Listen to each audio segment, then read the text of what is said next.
პირველი რესპუბლიკის მემკვიდრეობა, ლევილის მამული, ადგილი, რომელიც ყველაზე მძაფრად ინახავს ქართული ემიგრაციის ტკივილს, სამშობლოს მონატრებასა და სიყვარულს. ლევილში სამშობლოდან შორს დევნილობაში ქართველებმა შექმნეს მიკროსაქართლო და ეროვნული იდენტობის შენარჩუნება შეძლეს. ლევილის ქართველთა მამული და შატო წლის ბოლოს ზუსტად იმ იერსახეს დაიბრუნებს, რომელსაც იმსახურებს ისტორიული ღირებულებების გამო. სარეაბილიტაციო სამუშაოები თითქმის დასრულებულია, პროექტის ფარგლებში სრულად აღდგა ისტორიული კომპლექსი, განახლდა სასახლე და თანამედროვე სტანდარტების შესაბამისად მოეწყო ინფრასტრუქტურა.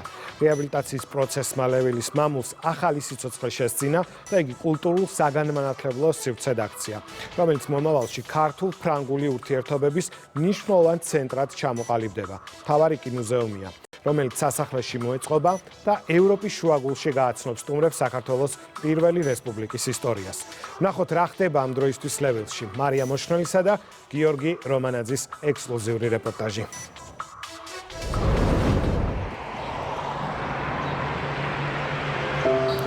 მე ვარ ნოე ჟორდანიას შვილი და ლევან ფაღავას უმცროსი ქალიშვილი, ქრისტინე ფაღავა. ამ კარსიქით სასახლის ისტორიული დარბაზია. აქ ინახება საქართველოს პირველი რესპუბლიკის მეხსიერება, სავსე დარდით, ემიგრაციის ტკივილით და დამოუკიდებლობის ურყევი იდეით. ისე მშვენიერად მახსოვს ეს ზალა, სადაც იკრიფებოდნენ. ბაბუაჩემი ზემოთ ცხოვრობდა, გეგეჭკორი აქაც ცხოვრობდა პირველ სართულზე, ერაძე, დაბლა, ურატაძე, ბევრი იყვნენ. საბჭოთა რუსეთის წითელი არმიის შემოჭრის შემდეგ საქართველოს დემოკრატიული რესპუბლიკის დამფუძნებელი კრების ბოლოს ხდომა 1921 წლის 18 მარტს ბათუმში ჩატარდა. გადაწყდა ქვეყნის დატოვება. მთავრობისა და პარლამენტის წევრებმა, სამხედრო პირებმა და მათმა ოჯახებმა საფრანგეთში პოლიტიკური თავშესაფარი მიიღეს. ერთი წლის შემდეგ საქართველოს სახელმწიფო სახსრებით პატარა ქალაქ ლევილსიორში მდებარე მამული და შატო მათი კერძო საკუთრება გახდა. შატო ლევილი ოფიციალურად გამოცხადდა საქართველოს დემოკრატიული რესპუბლიკის მთავრობის რეზიდენციად საფრანგეთში. მე ძალიან მიყვარდა ბაბუ, მაგალითად რაც მახსოვს, რომ აქ ვიყავი ერთად ვსადილობდით და მე ადიოდა პირველ სართულზე თავის ბიუროში. მშვენიერი ბიბლიოთეკა ჰქონდა სხვადასხვა ენებზე. საქართველოზე რამეს გელაპარაკებოდათ ხოლმე? ბაბუ ჩემთან არ ლაპარაკობდა, რადგანაც ჩემი და იყო ვუნდერკინდ, ჩემ დას უფრო ახსოვს ბაბუამისი. ქრისტინე ჩემზე ახალგაზრდა 10 წელიწადი. ისე რომ უფრო ბაბუა მეტი ვნახე. ყოველ წელიწადს იყო როგორც თქვა დიდი შეხვედრა ბაბუა ჩემთან ხალხი და იცით მათ ერთი რამე მინდა ვთქვა, იმიტომ ამაზე ვამაყობ, როცა იყო პრეზიდენტი ბაბუა ჩემი, ეს საფრანგეთში იცით ქალები ვოტი ბევრად უფრო გვიანი იყო. საქართველოს პირველი ქვეყანა რომ იყო ეს არჩევნებში ქალების მონაწილეობა. ეს გადასარევია. საფრანგეთში როცა ვამბობ მაგას, ყველაფერი ასე იყო საქართველოში ჩვენ ბევრი მოვიცადეთ. ჩვენ მაშინ ყავდა 5 ქალი პარლამენტარი. კარგი. მე-20 საუკუნის ფრანგული ბალეტის ქართველი ვარსკვლავი, ნოე ჟორდანიას შვილიშვილი, საქართველოში პირველად 1966 წელს ჩამოვიდა და ვახტანგ ჭაბუკიათთან ერთად ოპერისა და ბალეტის თეატრის სცენაზე იცეკვა. ეთერ ფაღავა ამ დროს მსოფლიოში აღიარებული ბალერინა და დიდი თეატრების ვარსკვლავი იყო, რომლის ბავშვობა სავსეა მოგონებებით პატარა საქართველოზე, ლევილის მამულზე, სადაც სხვა ქართველ ბავშვებთან ერთად დრო პატარებისთვის მხიარულად გადიოდა. ძალიან მიყვარს ლევილი, რომ მთელი ახალგაზრდობა იქ ვიყავით. და მე ყველა ლაპარაკობდა ქართულად. ყველა. ისე რომ ყველა ბავშვებმა კარგად იცოდნენ და ყველა ბავშვებმა ისწავლეს ქართული ცეკვა. შეგვიძლია თქვა, რომ მთელი პატარა როცა ვიყავი, ვიცოდ საქართველოში ვიყავი რა. თქვენთვის ახლა ლევილი არის პატარა საქართველოს.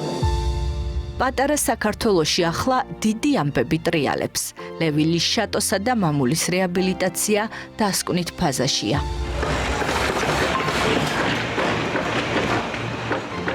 რეაბილიტაცია ჩაუტარდა შატოს, ეგრეთ წოდებულ ორანჟერიასა და ჰამოს შენობებს, პოლკოვნიკ წერეთელის სახლს, ბიბლიოთეკას, ადმინისტრაციის შენობასა და მამულის გალავანს.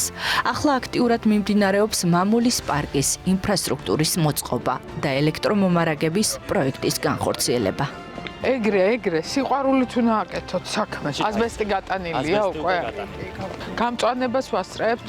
სუფთა უნდა იყოს და იდეალურად. იქ მაინტერესებს ისე როგორც შჩევია და არაერთ პროექტზე გვინახავს, საფრანგეთში სამუშაო ვიზიტით მყოფი თინათინ რუხაძე ლევილის ქართველთა მამულშიც ყველა მეტრზე თითო დავალებით, ყველა შესრულებულ სამუშაოზე გამადიდებელი შუშით და პროექტში ჩართული თითეული ადამიანის მოკითხვითა და გამოკითხვით სრულ ინფორმაციას აგროვებდა ამ უდიდესი პროექტის მიმდინარეობაზე, რომელიც მნიშვნელობითა და ღირებულებით შეუფასებელია ჩვენი ქვეყნისთვის. დღეს ჩვენ პრაქტიკულად საბოლოო დამამთავრებელი სამუშაოების ეტაპზე ვართ შესული. ეს შეიძლება თვალისთვის ნაკლებად ჩანს, იმიტომ რომ ბოლო ფენაა გასაკეთებელი. ვემზადებით მუზეოგრაფიის მოსაწყობად, ბიბლიოთეკის აღსაჭურვად, ოდის მოსაწყობად, აი საბოლოო კოსმეტიკური სამუშაოებია მართლა დარჩენილი და ძალიან ბედნიერი ვარ, რომ ოჯახების წარმომადგენლებიც აქ არიან და ძალიან აქტიურად არიან ჩართულები ამ პროცესში. აქაურობა უნდა იყოს მოვლილი, დაფასებული და ცოცხალი.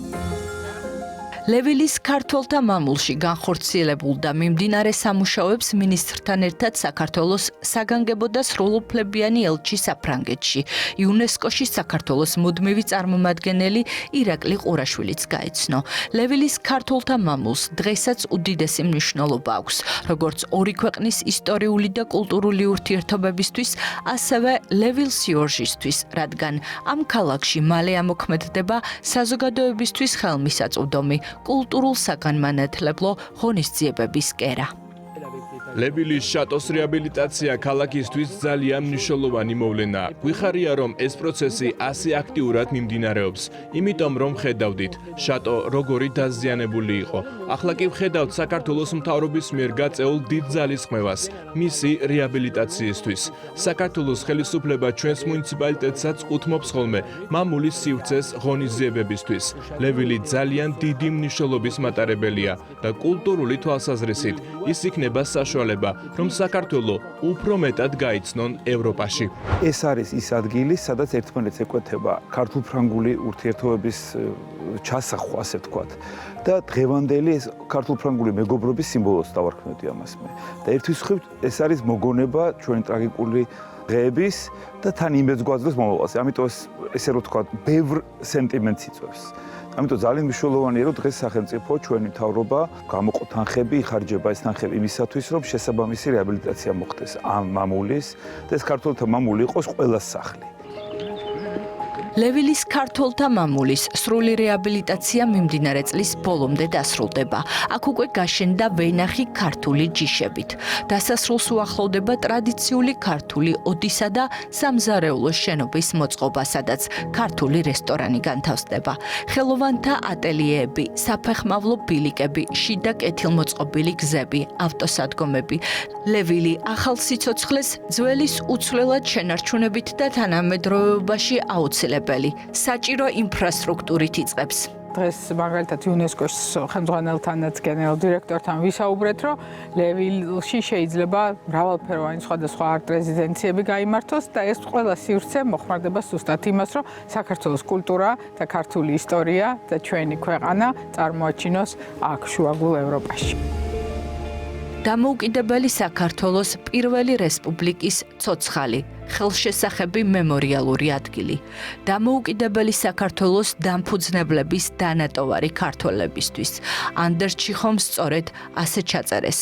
ლევილის მამული საქართველოს სახელმწიფოს უნდა გადასცემოდა დამოუკიდებლობის აღდგენის შემდეგ.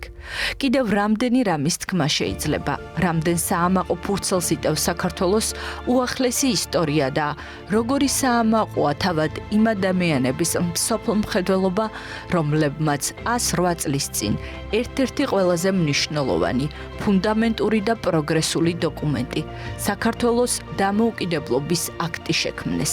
ჩაატარეს პირდაპირი, საყოველთაო, ფარული საპარლამენტო არჩევნები პროპორციული საარჩევნო სისტემით და პარლამენტში იმ დროს დეპუტატებს შორის იყო 5 ქალი. პირველმა საკანონმდებლო ორგანომ არსებობის მცირე ისტორიის მიუხედავად შეიმუშავა და დაამტკიცა საქართველოს პირველი კონსტიტუცია.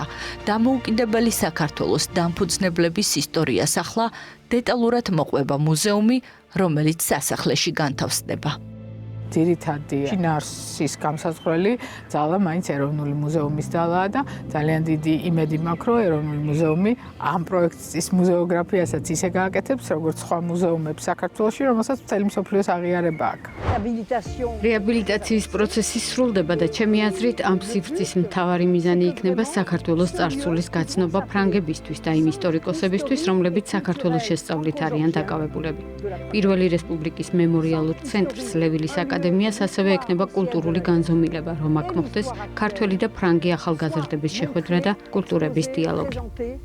გახარებული ვარ იმით, რომ ეს მოწმობა დარჩება და თან ისარგებლებს სტუდენტები, მაგრამ რაც მაინტერესებს, ეს არის, რომ მართლა ნაწილი, რომელიც ითვლება როგორც მუზეუმი, მართალი ნამდვილი მუზეუმი იყოს. მაგალითად, ამ ზალაში იყო ბაბუაჩემის, სხვა მინისტრების დიდი პორტრეტები.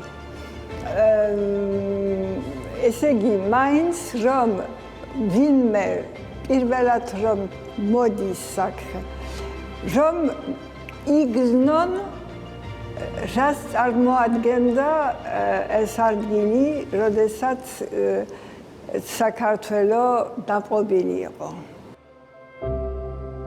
ემიგრაციაში მყოფი პირველი რესპუბლიკის დამფუძნებლების უკანასკნელი განსასვენებელი ლევილის მიწა.